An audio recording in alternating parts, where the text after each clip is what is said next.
Good evening and welcome to Prime of Midlife. It is a rather chilly Friday evening, to say the least, and tonight we are talking being prepared. Where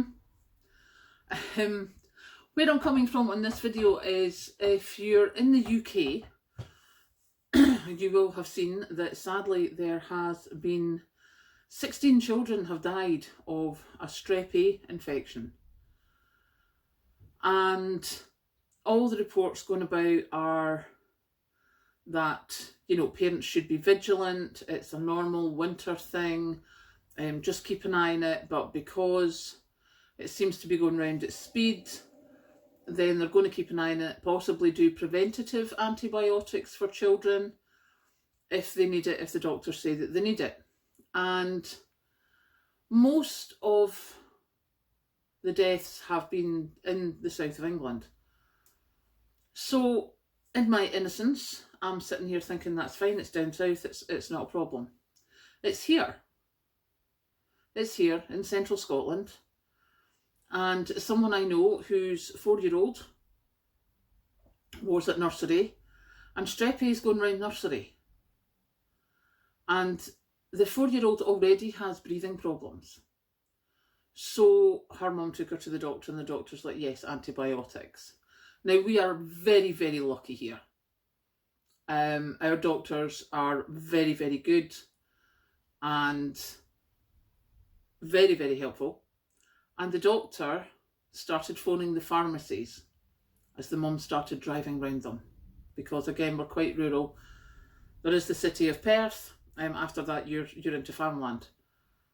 And he phoned round the pharmacies, the doctor, and couldn't get antibiotics. Couldn't get them anywhere. And eventually, he sent her to the hospital. And even when she went into the hospital, the people in the hospital said, you really can't keep doing this. And, and she's like, what? So, well, we can't keep doing this because then we'll run out of antibiotics. I'm like, okay. Now, if you watch the news, as I literally have just finished watching Sky News just now, because they had the head of the GPs Association or something there. And she's like, oh yes, it's just a localised problem. It's just a localised shortage. And I think she was in Cardiff. It's obviously not localised because we've got it in central Scotland.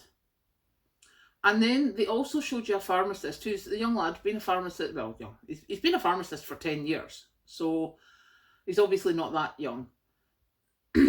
And he pulled up the order form from the wholesalers. Now, the wholesalers is AAH. And I used to work in a pharmacy office. And it was a nationwide chain of pharmacies.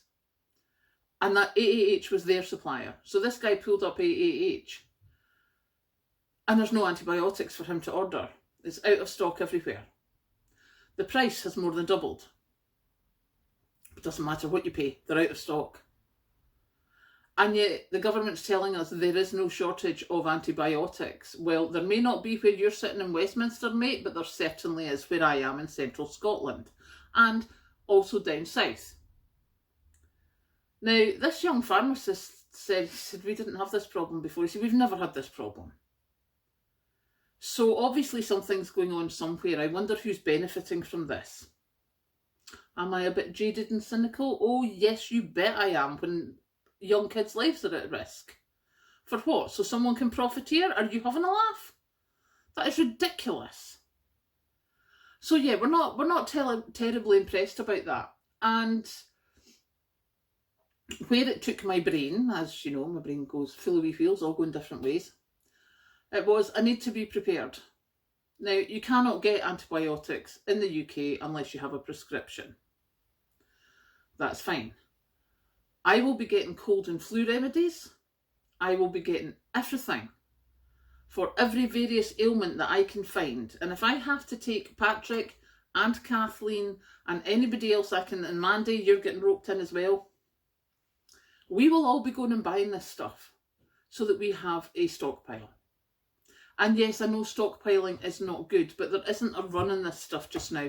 And I don't think that the few thousand subscribers I've got here on this channel is going to cause a run in the shops in the UK or the States. So therefore I am stockpiling. Because the last thing I want is if we have a cold spell in January and somebody in my family or friends gets the flu and we don't have painkillers, we don't have flu medicine, we don't have indigestion medicine for after Christmas dinner, anything like that. I know it sounds ridiculously stupid, and it is, and I know it is. I don't care. I want to make sure my family are as good as I can make them. And if doctors and pharmacists in the UK cannot get antibiotics to save 4-year-olds from strep A, then you best believe I'm going to do everything in my power to make sure that I can help them as best I can. So there you go. That is my thought for this evening. That is my grumpy thought. My other thought for this evening: I am now retired from the radio show. I have done it for a year. It was exactly a year that I did the radio show at Radio Earn. I still listen to the radio show. My daughter still works there. However, this is the first Saturday in a year that I have got the whole Saturday to myself.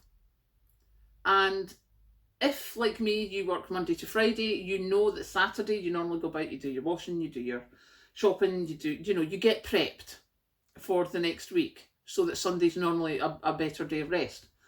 I haven't been able to do that for a year now because the show started at 2, which meant by 12 o'clock I really had to be finished in here so that I could get over to the radio show and prep, etc. So tomorrow's going to be really exciting. I've got the whole day and so much stuff to do in it.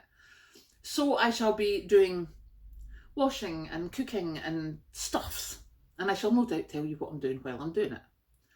And also, thank you so much to everybody who has messaged me about the gardening. Thank you so much for your advice. I have my wee notepad. I am taking notes in the comments. So fingers crossed we will actually be able to do something with that tonight. Not tonight, this year. Because I really do want to do something, growing some stuffs of my own. But yeah, so that is me for this evening. I hope you have a fabulous Friday night, and I will see you tomorrow. Catch you later.